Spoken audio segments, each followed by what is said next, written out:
नमः सिद्धिभ्यः।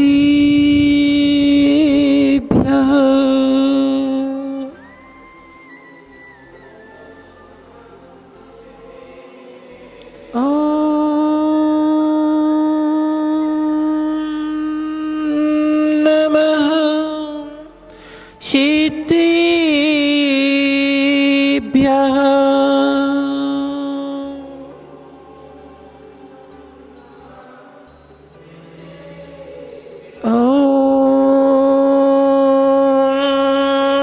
नमः सिद्धिभ्यः।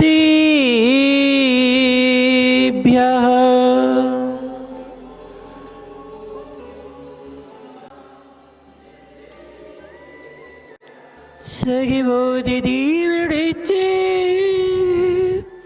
मोर्णतरतिमन्दिमोयतमो प्रणमिति सुरासुरसङ्गो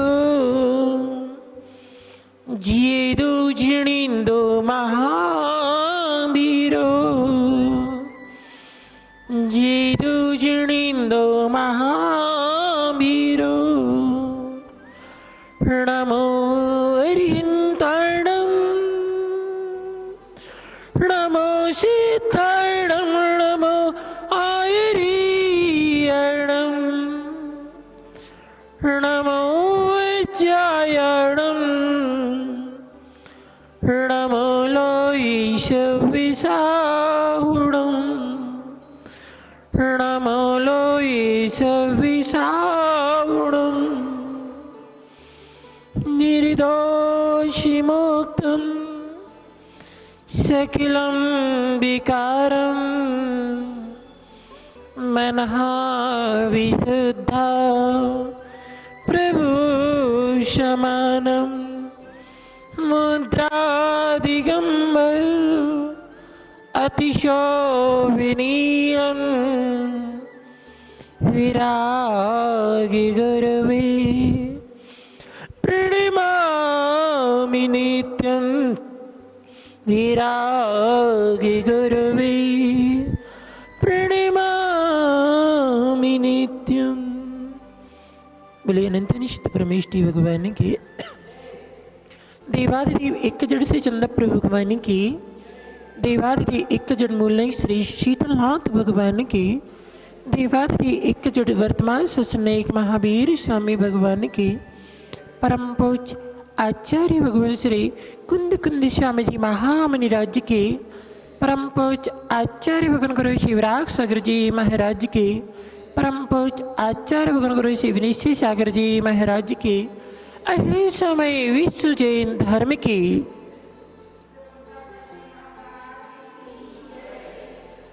धर्म प्रेमियों, ये हम आप सबका परम सौभाग्य है। ऐसे विपरीत काल कलिकाल पंचम काल में जन्म पा करके भी हम अपने इन परिणामों को भावों को निर्मल पवित्र बनाने के लिए भगवान शीतलनाथ स्वामी के चरण छाया में बैठ करके अपने भावों को परिणामों को पवित्र बनाने के लिए उनकी आराधना और उनकी दिशा को श्रवण करते हुए अपने जीवन को धन्य बना रहे हैं। यहाँ पर राजर्षि अमोघवर्ष मुनिराज कृत प्रश्नोत्तरित मालिका नामक ग्रंथ यहाँ विराजमान है, जिसमें भव्य प्राणियों के द्वारा गुरु के चरणों में जिज्ञासा की जा रही है। भगवान किम संसारे सारम, संसार में सार क्या है? सार और असार, जब तक ये दो बातें हमारे लिए अच्छी तरह से समझ में नहीं आएगी तब तक हम असार को सार और सार को असार मानते हुए निरंतर कर्म का आश्रय करते रहेंगे और ऐसे ही संसार में परिभ्रमण करते रहेंगे, तो सार क्या है, असार क्या है? सार यानी हमारे लिए उपयोगी, असार यानी अनुपयोगी। इस सार और असार को अगर यह जीव अच्छी तरह से जान ले, समझ ले और सार को छोड़ करके सार को प्राप्त करने का पुरुषार्थ कर ले, तो जीव जो है सुलझने के मार्ग पर बढ़ जाए, जीव का कल्याण का मार्ग प्रशस्त हो जाए, जीव सुख और कल्याण को प्राप्त कर ले। तो सार क्या है, असार क्या है? भव्य जीव के लिए राजर्षि मुखवर्ष मुनिराज उसका समाधान करते हैं। मन जैसु जन्म दृष्टि तत्तम सुपरिताय उद्धतम, अर्थात मनुष्य जन्म पाकर के तत्वदर्शी होना। अर्थात 7 तत्व हैं। तत्व कितने हैं? 7 हैं। उन 7 तत्वों में कौन सा तत्व उपादेय भूत है और कौन सा तत्व हे भूत है? 7 तत्वों का सबको पता होगा। जीव, अजीव, आश्रव, बंद, संबर, निजरा और ये मोक्ष। इस 7 तत्वों में कौन से तत्व हमारे लिए हे भूत है, अर्थात उनका हमें त्याग करना चाहिए, उनको छोड़ना चाहिए, वो हमारी आत्मा के लिए उपयोगी नहीं है, आत्मा के लिए दुख का कारण है। और कौन सा तत्व उपादेय भूत है, अर्थात उसको ग्रहण करना चाहिए जो हमारी आत्मा के लिए हितकारी है। बताएगा कोई? 7 तत्वों में कितने तत्व उपादेय भूत है और कितने तत्व हे भूत है? अभी तक ये भी पता नहीं है। तत्वदर्शी बनना अर्थात तत्वों को अच्छी तरह से समझना, उस पर सिद्धांत करना और जो हे भूत है उनको छोड़ने का पुरुषार्थ करना, जो उपादेय होते हैं उनको ग्रहण करने का पुरुषार्थ करना। तो 7 तत्वों में अजीब, आश्रव और बंद, ये जो है हे भूत है। अब आश्रव में पुण्य और पाप दोनों भी होते हैं, पुण्य और पाप। तो पुण्य भी उसको एक सीमा तक जो है उपादेय है, मगर सर्वथा नहीं है, क्योंकि पुण्य का आश्रव भी अगर होता रहा, पुण्य का आश्रव पुरुषार्थ भी चलता रहा, इसका आश्रव होता रहा, इसके माध्यम से समस्त संसार में जो सुख भूत है अर्थात जो भोग आदि सामग्री है वो प्राप्त होती रहे, तो ऐसे ही आश्रव होता रहेगा, संसार चलता रहेगा। आश्रव को भी रोकना है। इसलिए आप लोग पढ़ते हैं, संबर सहित करो तब प्राणी मिले मुक्ति रानी, इस दुल्हन की यही सहेली जानो सब प्राणी। जब तक संबर नहीं होगा तब तक आश्रव रुकेगा नहीं, आश्रव रुकेगा नहीं तो संसार ऐसे ही चलता रहेगा। तो आश्रव को, उस पुण्य आश्रव को भी रोकना है, संबर करना। और जैसे ही संबर होगा तो फिर क्या होगा? निर्जरा होगी। तो संबर, निर्जरा और मोक्ष ये जीव के लिए जो है उपाधि है। इसके लिए पुरुषार्थ करना, तो तत्वदर्शी बनना अर्थात तत्वों को भलीभांति से अच्छे से समझ करके सो पर हित के लिए उद्यत करना अर्थात पुरुषार्थ करना। किसके लिए करना? सो और पर को अच्छी तरह से जान करके, और पहले सो का उपकार करने का पुरुषार्थ करना। जो सो का उपकार कर पाता है वही पर का उपकार कर सकता, जो स्वयं का उपकार नहीं कर सकता पर का उपकार 3 काल में भी नहीं कर सकता है। निर्गंत मुनिराज जो होते हैं पहले सो का उपकार करते, सो आत्मा का उपकार करते हैं, फिर आत्मा के उपकार के साथ परस्पर ग्रह जीवानम का जो सूत्र है, फिर जो पर के उपकार के अंदर की भावना है, उनके अंदर में जो करुणा भाव है, वात्सल भाव है, फिर तत्वों का उपदेश जीव के लिए करते हैं। तो सार क्या है, असार क्या है, इस बात को बहुत अच्छी तरह से जानना है। अगर किसी भोगी संसारी प्राणी से पूछा जाए सार क्या है, तो जो इंद्रियों को, मन को जो अच्छा लग रहा है, यही कहोगे? जो हमारे इंद्रियों के विषय है, जिसमें हमारे लिए सुख की अनुभूति और आनंद आ रहा है, हम सुख मान रहे हैं, वो हमारे लिए क्या हो जाएगा? सार है, यही कहोगे? ये सब सार है। और जो हमारे लिए अच्छा नहीं लग रहा है, इष्ट नहीं है, वो हमारे लिए असार है। मगर यहां वो सार की बात नहीं कर रहेंगे जो हमारी इंद्रियों के लिए अच्छा लग रहा है, यहां वो सार है जो हमारी आत्मा का हित करने वाला है। चैडाला में पढ़ते हैं, 3 भुवन में सार बीतराग विज्ञानता, अर्थात तीनों लोकों में सार एकमात्र बीतराग विज्ञानता। विज्ञानता का मतलब भेद विज्ञान, सम्यक दर्शन और बीतराग, क्योंकि सम्यक दर्शन के अभाव में भी ये ज्ञान और चारित आत्मा का हित नहीं कर सकते हैं। तो बीतरागता और विज्ञानता, सम्यक दर्शन के साथ जो बीतराग अर्थात समस्त वस्तुओं से, समस्त पदार्थों से, पर पदार्थों से ममत्व को हटा करके निज आत्म पुरुषार्थ में लगना, निज आत्म तत्व को प्राप्त करने के पुरुषार्थ में लगना, ये सार है। और यह मनुष्य पर्याय जो दुर्लभता से प्राप्त हुई है, इस पर्याय को प्राप्त करके उस सार को प्राप्त करने के पुरुषार्थ में लगना, उद्यम में लगना, यही जीवन की सार्थकता है। यह तन पाए महातप कीजिए या में सार यही है। अर्थात मनुष्य पर्याय जो प्राप्त हुई है, इस मनुष्य पर्याय को प्राप्त करके 5 इंद्रिय विषयों में लग जाना, ये सार नहीं है। विषय भोगों में, राग देश में, कषाय में लग जाना, ये सार नहीं है। ये दुर्लभ मनुष्य पर्याय को प्राप्त करके ये नाशवान है शरीर, क्षणिक है, अपवित्र है। मगर ज्ञानी जीव जो होता है, ऐसे क्षणिक नाशवान अपवित्र शरीर को पाकर के भी इसके माध्यम से शाश्वत पद को प्राप्त कर लेता है।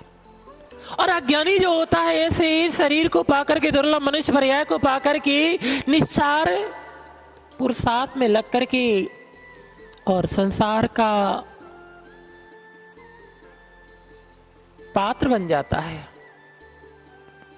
तो यह मनुष्य पर्याय को पाकर के क्या करना चाहिए? जो आत्मा के अंदर में सम्यक दर्शन, सम्यक ज्ञान, सम्यक चारित ये विद्यमान है, उसको प्राप्त करने का पुरुषार्थ कर लेना चाहिए। परमात्मा स्वरूप स्त्रोत है, कभी आपने पढ़ा हो? परमात्मा, उसका जैसे नाम है वैसे वो स्त्रोत है। उसमें लिखा है पाषाणीषु हिता है में दुग्ध मध्य यथा घृतम, तिल मध्य यथा तेलम, देह मध्य यथा शिवा। जिस प्रकार से पाषाण में हेम, हेम माने सोना, हेम हेम, हिम नहीं, हिम माने बर्फ होती है, हेम। जिस प्रकार से पाषाण में हेम माने सोना विद्यमान है। 2 प्रकार के पाषाण होते हैं, एक अंध पाषाण होता है, एक स्वर्ण पाषाण होता है।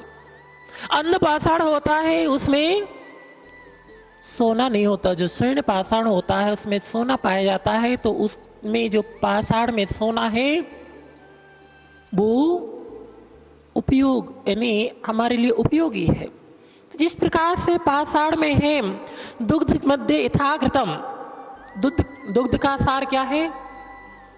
घी।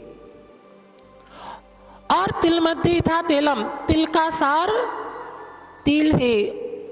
देह मध्य था शिवा, देह में जो निज शिव यानी निज आत्मा जो परमात्मा स्वरूप है जो विद्यमान है, वही उसको प्राप्त करना जो उपादेय भूत है, वही इस जीवन का सार है। बाकी तो निस्सार है। इस शरीर भोगों में लग कर के नष्ट कर देना, शरीर को भोगों में लग कर के नष्ट कर देना इस जीवन का सार नहीं। ये तो अनंत पर्यायों में, अनंत भवों में, अनंत पर्यायों में लग करके हमने इनको प्राप्त किया है और प्राप्त करके अपने इस दुर्लभ मनुष्य पर्याय को नष्ट कर दिया, मगर कोई सार उससे प्राप्त नहीं हुआ, उससे सुख की अनुभूति नहीं हुई। तो यह तन जो आपको दुर्लभता से मिला हुआ है, मनुष्य पर्याय जो दुर्लभता से मिली हुई है, इसको रत्नात्रय रूपी निधि को प्राप्त करने में लगा देना, भेद विज्ञान में लगा देना, उस आत्मा की जो सारभूत रत्नात्रय आत्मा का जो गुण है, उस गुणों को प्रकट करने में लगा देना, वास्तव में इस जीवन की सार्थकता है। काष्ठ मध्ये यथा वहने शक्ति रूपेण तिष्ठति अयमात्मा शरीर से यो जानाति सब पंडिता। जो ज्ञानी जीव होते हैं वह जो है काष्ठ मध्य यथा वहने, जिस प्रकार से काष्ठ में अग्नि का अस्तित्व पाया जाता है। क्या पाया जाता है? अग्नि का अस्तित्व पाया जाता है। उसी प्रकार से शरीर के अंदर जो दिखाई नहीं दे रही है, पाषाण में सोना दिखाई देता है, देखा है आपने? नहीं देखा है। फिर भी जो पारखी होता है, जिसको उसकी परख होती है, उसको उसमें सोना नजर आता है, तभी तो वो पुरुषार्थ करता है। जैसे कि आपको आपके पास में आटा रखा हुआ है, क्या रखा है? आटा रखा हुआ है, और आप जो है आटे की जो पर्याय है उसको बिगाड़ते हैं। क्यों बिगाड़ते हैं? उसमें पानी डालते हैं, उसको रौंदते हैं। क्यों रौंदते हैं? उसमें आपको व्यंजन दिखाई दे रहा है, उसमें आपको रोटी दिखाई दे रहा है, उसमें अनेक प्रकार के व्यंजन आपको दिखाई दे रहे हैं, तभी तो जाकर के उस आटे को आप जो है पानी डाल करके उसको रौंदते हैं, अर्थात उसको क्या करते हैं? वो नहीं, बेलना नहीं, तो पानी डाल करके मारते हैं। क्यों मारते हैं? क्योंकि आपको उसमें व्यंजन दिखाई दे रहा है। इसी प्रकार से जो ज्ञानी जीव होता है, ज्ञानी जीव होता है, उसको इस तन के अंदर भगवान आत्मा नजर आती है।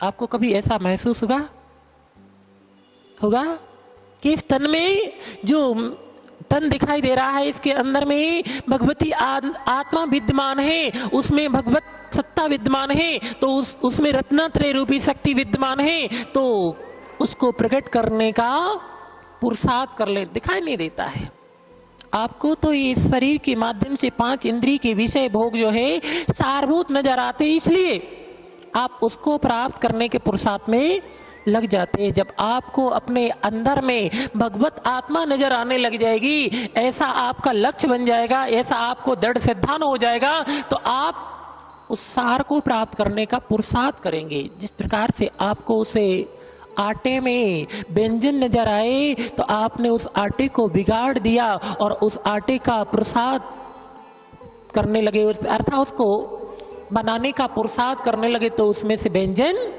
बन जाता है।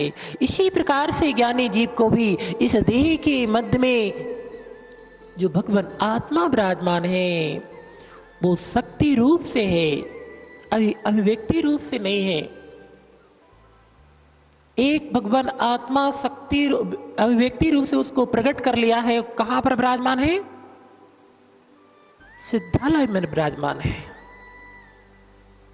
और दूसरी शक्ति रूप से आप सबके अंदर जितने भी भव्य प्राणी हैं, अभव्य है, उनके अंदर में भी वो भगवान आत्मा विराजमान है, मगर अंतर इतना है कि वो उसको प्रकट नहीं कर सकता है। और आप अगर अपने आप को भव्य मानते हैं, अगर भव्य है, तो आपके अंदर में भी भगवान आत्मा विराजमान है। कब तक इन भगवान की पूजा करते रहोगे? क्या यही मात्र आपका पुरुषार्थ और लक्ष्य है कि इनकी पूजा करते रहें तो हो गया काम? नहीं, इनकी पूजा करने के साथ साथ हमारा उद्देश्य ये होना चाहिए कि जिस प्रकार से इन्होंने उस भगवत सत्ता को प्रकट कर लिया है, वैसे ही भगवत सत्ता हमारे अंदर में विद्यमान है। हमें भी उस भगवत सत्ता को प्राप्त करना है। अच्छा, एक बात बताइए, आप लोग दर्पण के सामने जाते हैं, दर्पण के सामने जाते हैं कि नहीं जाते? दर्पण को देखने के लिए जाते हैं कि दर्पण में अपनी सूरत को देखने के लिए जाते हैं? किस लिए जाते हैं? दर्पण को देखने के लिए। दर्पण बहुत अच्छा है, बहुत सुंदर है। उस दर्पण में अपनी मूरत, अपनी सूरत को देखने के लिए जाते हैं। इसी प्रकार से हम भगवान के पास इसलिए नहीं आते हैं कि भगवान आप बहुत अच्छे हैं, आपने बहुत अच्छा किया। यही कहते हैं कि भगवान शीतलनाथ भगवान है आपके 10वें तीर्थंकर, कि आप बहुत अच्छे हैंगे, आपने बहुत अच्छा पुरुषार्थ किया, इसलिए हम आपके गुणों की पूजा करते रहे, इसलिए आते हैं। हम भगवान के पास इसलिए आते हैं कि भगवान आपने पुरुषार्थ के माध्यम से वो गुण प्राप्त कर लिए हैं। आपके पास आने के लिए आपके पास आते हैं तो आपको देख करके, आपके दर्शन करके, आपके गुणों की आराधना करके हमारे अंदर में भी वो भगवत सत्ता विद्यमान है, उसको प्रकट करे। इसी प्रकार से, जिस प्रकार से दर्पण में आप अपने चेहरे को देखने के लिए जाते हैं, पंडित वही होता है, ज्ञानी वही होता है, भव्य जी वही होता है, सम्यक दृष्टि जी वही होता है, जो यही लक्ष्य लेकर के आता है कि जिस प्रकार से भगवान जिन गुणों को आपने जिस पुरुषार्थ के माध्यम से प्राप्त कर लिया है, वो हम भी उस पुरुषार्थ के माध्यम से प्रकट करें। ये भावना अगर आपकी भगवान के पास आने के बाद होगी तो एक दिन ऐसा आपके जीवन में वो क्षण आएगा कि आप उस पुरुषार्थ में लग जाएंगे, जो शक्ति रूप से भगवान आत्मा आपके अंदर में विराजमान है। जो पुरुषार्थ उन्होंने उस भगवतपने को प्रकट करने का, उसको प्रकट करने का पुरुषार्थ किया था, वो पुरुषार्थ आपका भी प्रारंभ हो जाए। मगर तो हम तो बस यही धर्म मानते हैं कि यहाँ हम आ गए और हमने जो है थोड़ा सा जिनवाणी के कुछ पेज पलट लिए, कुछ थोड़ा सा पढ़ लिया, एक थाली से दूसरे थाली में द्रव्य चढ़ा दी और पुनः जाकर के वही पुरुषार्थ में लग गए। जो 5 इंद्रिय के विषय हैं, आत्मा के सबसे बड़े शत्रु बताया था, जो आत्मा के सबसे बड़े शत्रु हैं, उन्हीं इंद्रिय विषयों में लग गए। तो आप का कोई भी कार्य करना सार्थक नहीं है। ये सब क्रियाएं पहली बार नहीं की। कभी आप लोगों ने कल्याण मंदिर स्तोत्र पढ़ा है? जिस प्रकार से दीदी बोल रही हैंगे, पढ़ा है। जिस प्रकार से आचार्य भगवान मानतंग स्वामी ने आदिनाथ स्वामी की भक्तम स्तोत्र के माध्यम से आराधना की है, उसी प्रकार से आचार्य श्री कुमुदचंद स्वामी ने भगवान पार्श्वनाथ स्वामी की कल्याण मंदिर स्तोत्र के माध्यम से आराधना की है। उसमें आराधना करते हुए आचार्य भगवान कुमुदचंद स्वामी भक्तम कल्याण मंदिर स्तोत्र में लिख रहे कि हे भगवान, आज मैं जो वर्तमान में अनेक प्रकार के दुख उठा रहा हूं, आज मैं इसे कर्णों के माध्यम से दूसरों के द्वारा कटु वचन, ऐसे वचन जो हमारी आत्मा को चुभोने वाले हैं, आत्मा में दुख देने वाले ऐसे वचनों को दूसरों के माध्यम से सुन रहा हूं। आज जो अपनी इन चर्म चक्षुओं से ऐसे दृश्यों को जो हमारे लिए नहीं उपयोगी है, अरे नहीं देखना चाहिए ऐसे दृश्य देख करके जिसके माध्यम से हमारे भाव खराब हो रहे हैं। इन दृश्यों को देख रहा हूं, इसका कारण है कि पूर्व भाव में मैंने कभी आपकी भक्ति आराधना नहीं की, इस मुख से आपकी आराधना नहीं की, इन कर्णों से आपकी पवित्र वाणी को श्रवण नहीं किया, इन चर्म चक्षुओं से कभी आपकी बीतराग मुद्रा को निहारा नहीं, अर्थात आपके अच्छी तरह से दर्शन नहीं किए। इसलिए जो है आज वर्तमान में ये दुख उठाने पड़ रहे हैं, ये सब परेशानियां उठानी पड़ रही है। ये सब ऐसे कर्णों को चुभने, आत्मा को चुभने वाले कर्णों के माध्यम से ऐसे शब्दों को सुनना पड़ रहा है। अगर आपकी आराधना की होती, आपकी भक्ति की होती, आपकी पूजा की होती, आपके पवित्र भावों के साथ दर्शन किए होते तो ये सब परेशानियां नहीं उठानी पड़ती।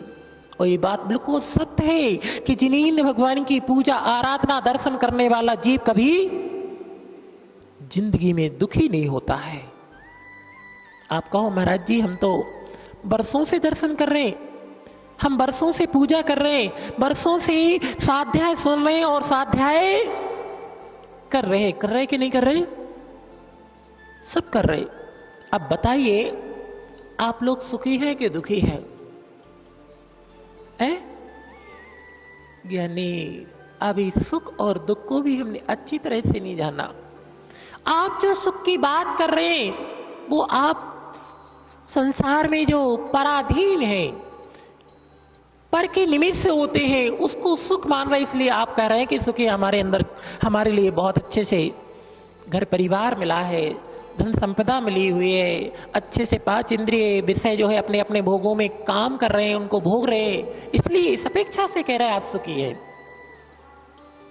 वो सुख नहीं है जो पर आश्रित है। अभी योगसार प्रावित का ग्रंथ का स्वाध्याय चल रहा है, उसमें आचार्य भगवान अमित गति योगीराज ने लिखा है कि जो पर आश्रित है वो सुख नहीं है। और वही तो इस जीव की भूल है कि पर आश्रित जो इंद्रिय आश्रित पर के निमित्त भूत जो चाहे वो पुण्य से प्राप्त हो रहा है वो पर आश्रित है, पुण्य भी पर आश्रित है, उससे जो सुख आपको हो रहा है वो सुख नहीं है, दुख है। सुख तो स्वाधीन जो है हमारी आत्मा का जो गुण है, हमारी आत्मा में विद्यमान है, वो वास्तव में सुख है। वो सुख संसार अवस्था में संसारी अज्ञानी जीवों को सुख नहीं प्राप्त होता है। क्यों? अक्षय भी अनाम ना, यही भ्रांति बनी हुई है। आप किसको सुख मान रहे हैं? इसलिए आपने कहा है, जैसे अभी गर्मी में ये फैन चल रहा है, पंखा चल रहा है, तो आप क्या कह रहे हैं? सुख आ रहा, सुख महसूस कर रहे हैं, सुख लग रहा है। क्या ये पंखा सुख दे रहा है? अगर पंखा सुख देता है तो आज आपको उसके प्रति जो सुख की भावना हो रही है कि ये ठंडी आए और ठंडी में चलाना, क्यों? ये पंखा सुख दे रहा है ना, ये पंखा सुख दे रहा है, परिवार सुख दे रहा है। जब असाता कर्म का उदय आता है तो असाता कर्म के उदय से जो परिवार में जो राग है, आपको सुख महसूस हो रहा है, तो जब असाता कर्म का उदय ये देशभूत हो जाते हैं तो वो आपको कैसे लगते हैं? वो सुख देना चाहिए ना। जो भोजन आप करते हैं, भोजन में सुख मान रहे हैं। जब असाता कर्म का उदय आता है, कोई रोग हो जाता है, परेशानी होती है, तो यही भोजन आपको रुचिकर नहीं लगता है, फिर क्यों उसमें सुख होना चाहिए? भोजन करो ना। आंतों में फिर ताकत नहीं बचती, पेट खराब हो गया है, वो भोजन आपके लिए दुख का कारण बन जाता है। यही भ्रांति चल रही है, यही तो जीव को सार असार का अभी तक ज्ञान नहीं है। सार क्या है, असार क्या है? जो इसकी इंद्रियों को अच्छा लग रहा है, जो उसको इच्छाओं में मन को अच्छा लग रहा है, वह उसको सार समझ रहा है। और इसी के कारण जो है यह जीव संसार में कर्म का आश्रय करता हुआ दुखों को प्राप्त कर रहा है।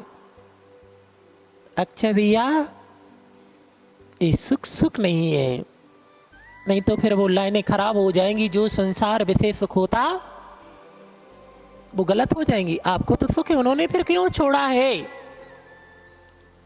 उनके पास तो दिव्य सुख थे, देवों के द्वारा। तीर्थंकर की विशेषता हमने बताया था कि तीर्थंकर की विशेषता, जब तक वो दीक्षा नहीं लेते हैं तब तक उनकी सारी व्यवस्था, भोजन की, रहने की, खेलने कूदने की और पहनने की, जितनी भी उनको जो सामग्री जो आपके जीवन में उपयोगी होती है, वो सारी की सारी सामग्री देवकृत होती है।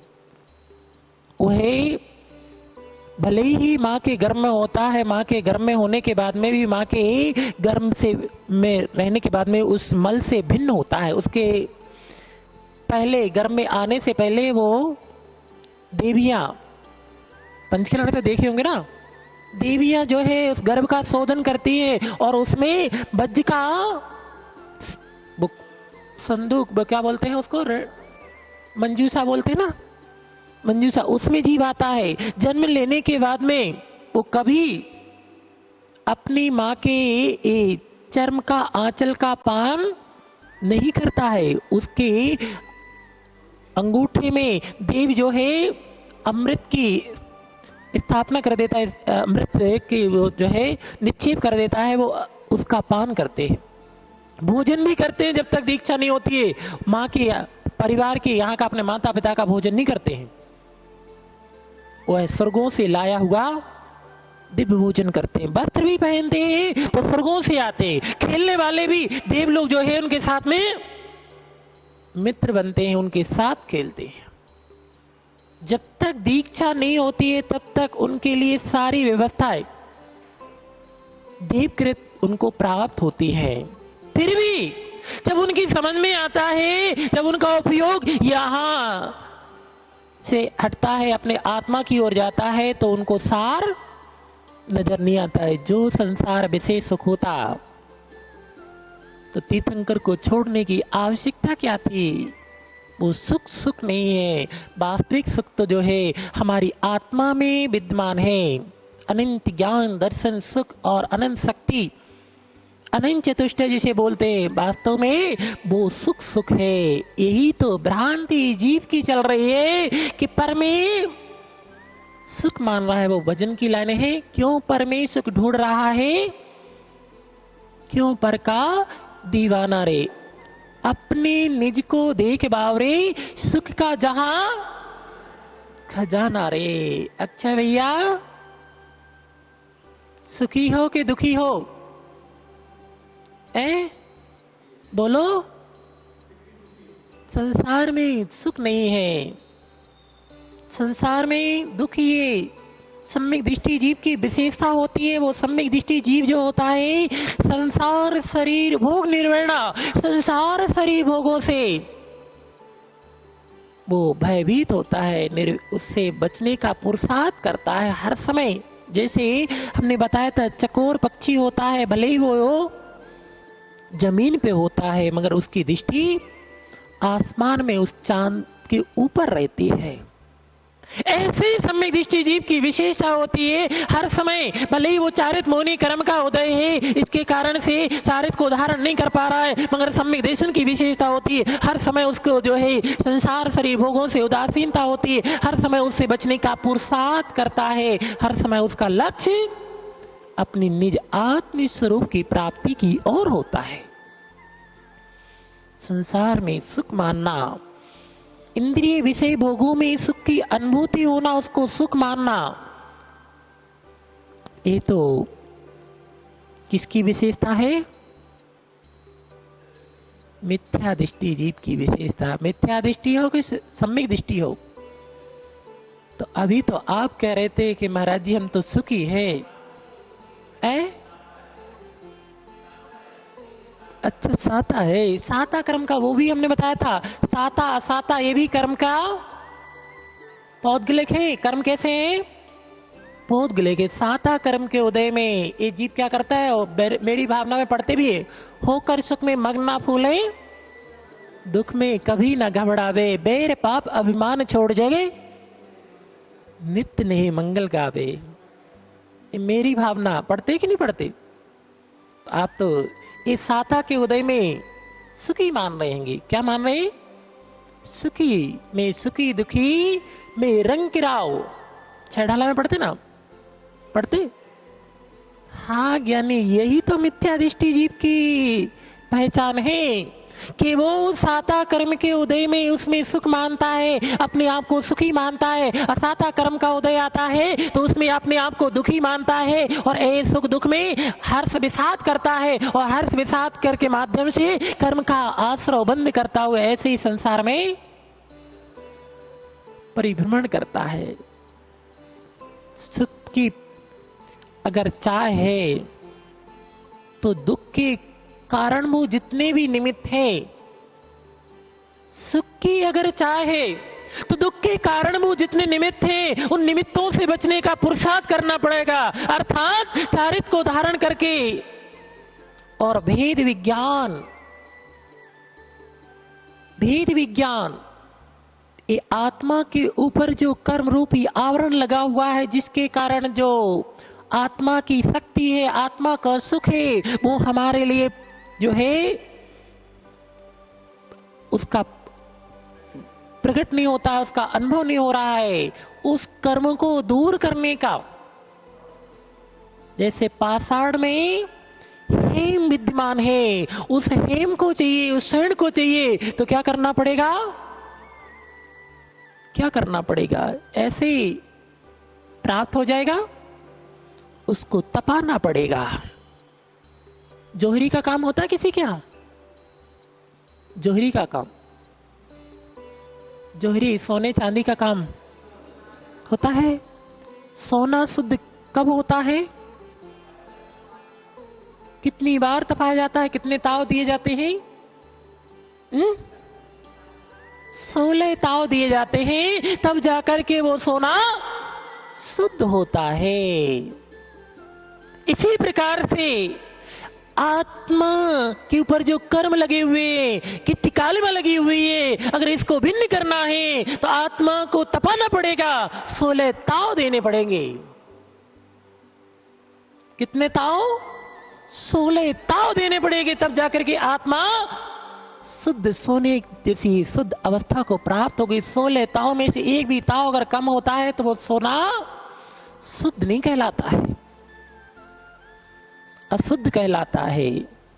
इसी प्रकार से आत्मा को भी शुद्ध बनाने के लिए 16 ताव की आवश्यकता होती है। वो 16 ताव पता है कौन होते हैं? कहना महाराज जी आप ही बता दो, आप ही पूछते जाओ। 16 कसाएं होती हैं, वो तो 25 होती है। नहीं ज्ञानी, 12 प्रकार के तप और 4 प्रकार की आराधनाएं। अगर तप में से जो अंतरंग और बहिरंग, 6 प्रकार के अंतरंग, 6 प्रकार के बहिरंग, ऐसे अगर एक भी तप में हीनता रहेगी तो वो आत्मा शुद्ध नहीं हो सकती। 4 प्रकार की आराधना होती, दर्शन आराधना, ज्ञान आराधना, चारित्र आराधना और तप आराधना। एक आराधना भी न्यून रहेगी। ये 16, 12 और 4 16, पूरे 16 ताव चाहिए, तब जाकर के आत्मा परमात्मा बनती है। ऐसे नहीं बनती है। जैसे सोन शुद्ध अवस्था को पाने के लिए, सोन की शुद्ध अवस्था को प्राप्त करने के लिए 16 ताव की आवश्यकता होती है, वैसे ही आत्मा को शुद्ध बनाने के लिए 16 ताव की आवश्यकता, अर्थात 16 के माध्यम से ही आत्मा परमात्मा बनती है। तो शक्ति रूपेण से विद्यमान है। अपन बात कर रहे थे आचार्य भगवान कुमुद स्वामी की, कि वो लिख रहे हैं कि भगवान आपकी आराधना करने वाला इस ज्ञानी के कारण से इतना विषय उकरता सुखी है। तो आप बात क्या कर रहे थे कि ये भगवान आपकी पूजा भक्ति आराधना करने वाला, जो जिनेंद्र भगवान के भाव सहित गदगद भाव से दर्शन भी करता है, तो कितने सारे कर्म की निजरा होती है। दर्शन तो छोड़ो, आप लोगों ने पढ़ा भी है, जब चिंतो तब सहज फल लखा गमन करे, कोड़ा कोड़ी संख्य फल। जब जिनबर दर्शे, जिनेंद्र भगवान के दर्शन की इतनी महिमा है। जब चिंतो तब सहज फल। आपने जिनेंद्र भगवान के दर्शन करना है, ये अपने घर पे बैठे बैठे ये भाव बनाए। अभी मंदिर गए नहीं, मंदिर जाने का पुरुषार्थ नहीं किया, अभी मात भाव बनाए कि जिनेंद्र भगवान के दर्शन करने जाना है। किनके दर्शन करने जाना है? कोई भोगियों के रागियों की नहीं, बीतरागी अरहंत परमेष्टि जो 18,200 से रहे सर्वज्ञ वीतरागी हितोपदेशी होते हैं, ऐसे जिनेंद्र भगवान के सर्वज्ञ प्रभु के दर्शन करने के लिए जाना है। अहो भाग, ये भाव आपके हुए पुण्यमय भाव हुए, ऐसे भाव मात होने से जब चिंतो तब सहज फल, सोगना फल आपको उसी समय प्राप्त हो गया। क्या जिनेंद्र भगवान के दर्शन की महिमा है। और आप तो इतने वर्षों से पूजा भी कर रहे हैं, फिर भी सुखी नहीं है, क्योंकि मात्र हमने क्रिया को ही धर्म मान लिया है। मंदिर में आ गए और हमने थोड़े से चिल्ला लिया, इधर आकर के भगवान को देख लिया कि भगवान अच्छे बैठे, व्यवस्थित बैठे, आप पास आड़ के धातु के, छोटे हैं बड़े हैं, आप कदम से सफेद हैं पीले हैं कैसे हैं, इस रूप को देख लिया तो हमने दर्शन कर लिए। कभी इस रूप में उनके स्वरूप के बारे में आपका उपयोग गया, उस उनके स्वरूप को देख करके अपने इस देह के अंदर में जो भगवत सत्ता विद्यमान है उस और आपका कभी उपयोग गया। जैसे दर्पण में देख करके चेहरे को संभाल लेते हैं, चेहरा अगर बिगड़ा हो तो क्या कर लेते हैं, संभाल लेते। दर्पण कितनी बार देखते दिन भर में, दिन भर देखते रहते, संभालते रहते, बिगड़ नहीं जाए चेहरा, खराब नहीं लगने लगे। ऐसे कभी अपनी आत्मा को देखते संभालते हैं कि आत्मा बिगड़ नहीं जाए। देखते क्या आत्मा कितनी बिगड़ रही है, कैसे आप पुरुषार्थ कर रहेंगे, कैसे कैसे कर्म बांध रहेंगे, उन कर्म के कारण आत्मा बिगड़ रही कि नहीं बिगड़ रही, इसमें उपयोग नहीं जा रहा है। चेहरे को तो संभालते हैं, चेहरा खराब नहीं हो जाए, बार बार देखते हैं, फिर संभालते हैं, अगर थोड़ा सा दाग लग जाए तो उसको धोते हैं। और आत्मा में कितने दाग लगे हुए, कितनी बिगड़ रही है, कि कितने दुख को प्राप्त हो रही है, कभी इस पर उपयोग गया नहीं गया। तो फिर आपका दर्शन करने से क्या लाभ हुआ, पूजन करने से क्या लाभ हुआ। आपने तो क्रिया को ही धर्म मान लिया है, क्रिया में उलझ करके हम धर्मात्मा हो गए। नहीं ज्ञानी, ये सब क्रियाएं तो बहुत की, पहली बार नहीं कर रहे आप सब, ना पहली बार आपको जैन कुल मिला है, ना पहली बार आप जो है ये पूजन आदि जो पुरुषार्थ कर रहे हैं, पहली बार नहीं कर रहे। जब पंडित प्रवर दौलत राम जी ये लिख सकते हैं और सत्य गोमटसार जीवकांड से उन्होंने लिया है, मैं मुनि वृद्धार अनंत बार ग्रेवक हो। जब मुनि व्रतों को अनंत बार धारण करके ग्रेवक तक की यात्रा जब हमने कर ली, तो क्या ये जैन कुल आपको प्राप्त नहीं हुआ होगा, हुआ है। मगर बस इन क्रियाओं में ही उलझे रहे, क्रिया को धर्म मानते रहे, परिणामों की ओर, अपने भावों की ओर उपयोग नहीं गया, अपने आत्मा की ओर उपयोग नहीं गया है, और ऐसे उलझते रहे। तो जब चिंतो तब सहज पर लखा गमन करे।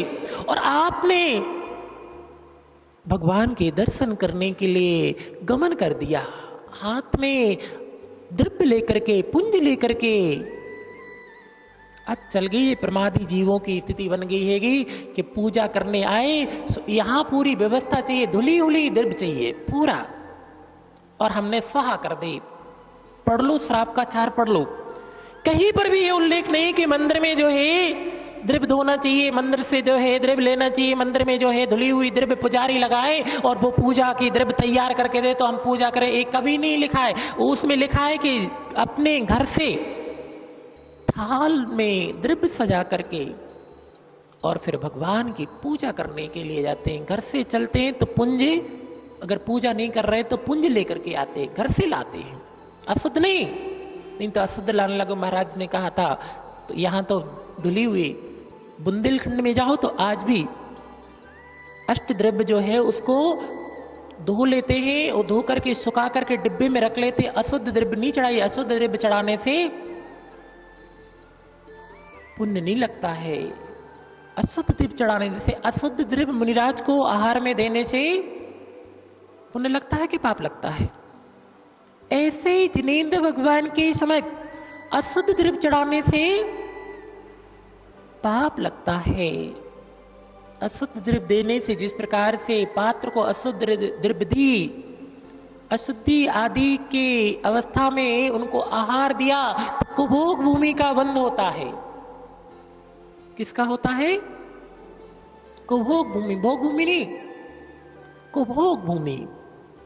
कुभोग भूमि जानते दीदी?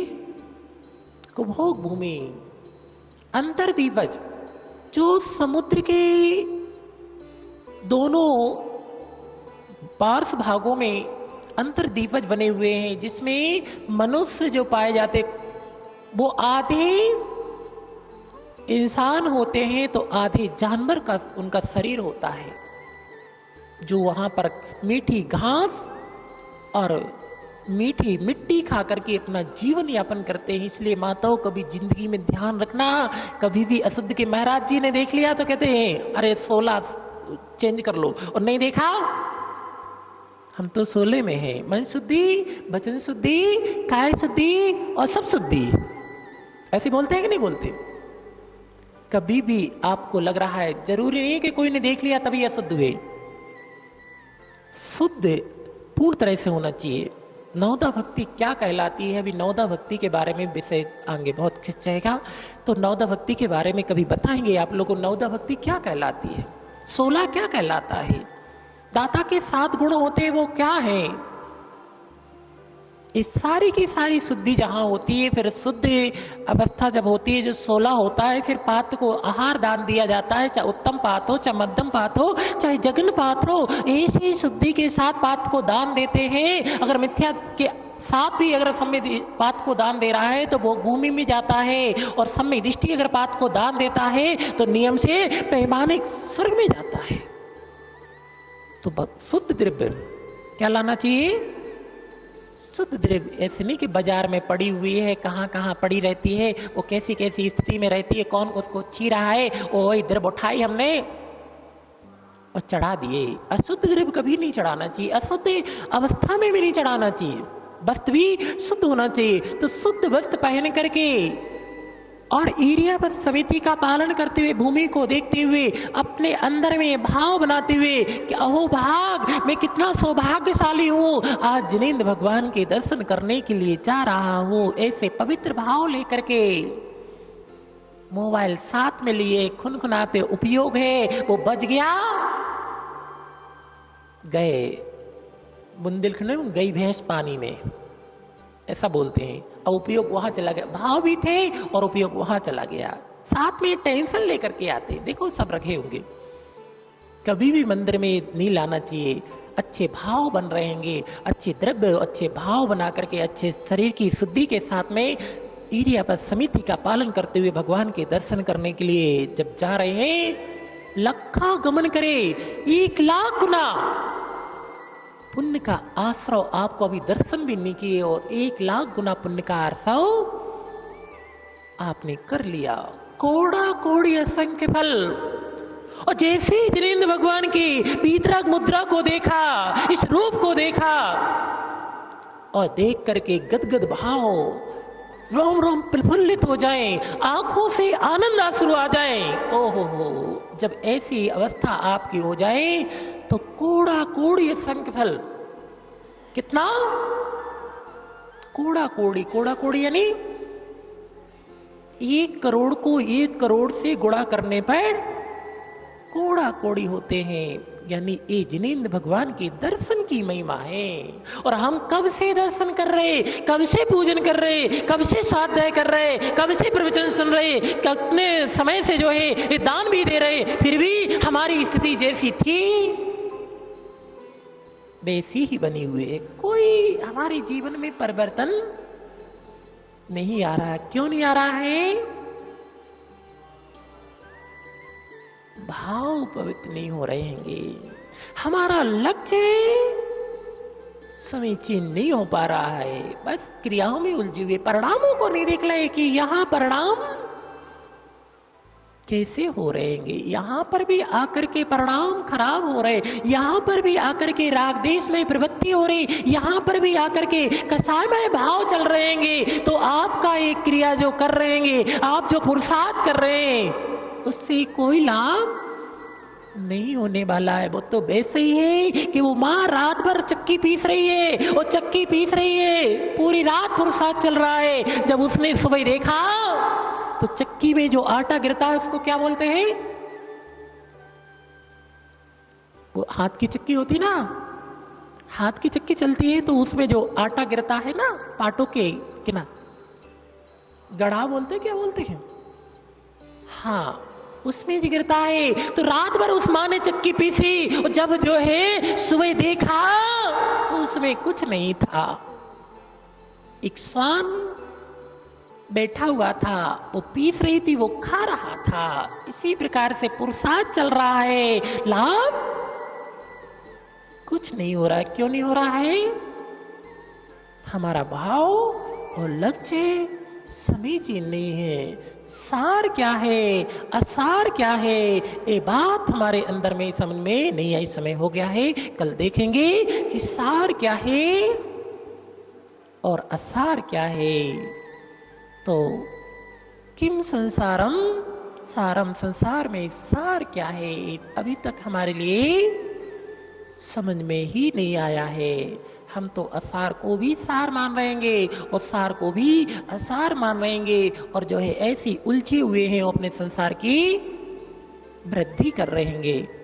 आगे का विषय कल देखेंगे। बोले देवादि एक जड़ श्री मूल नायक श्री शीतलनाथ भगवान की जय।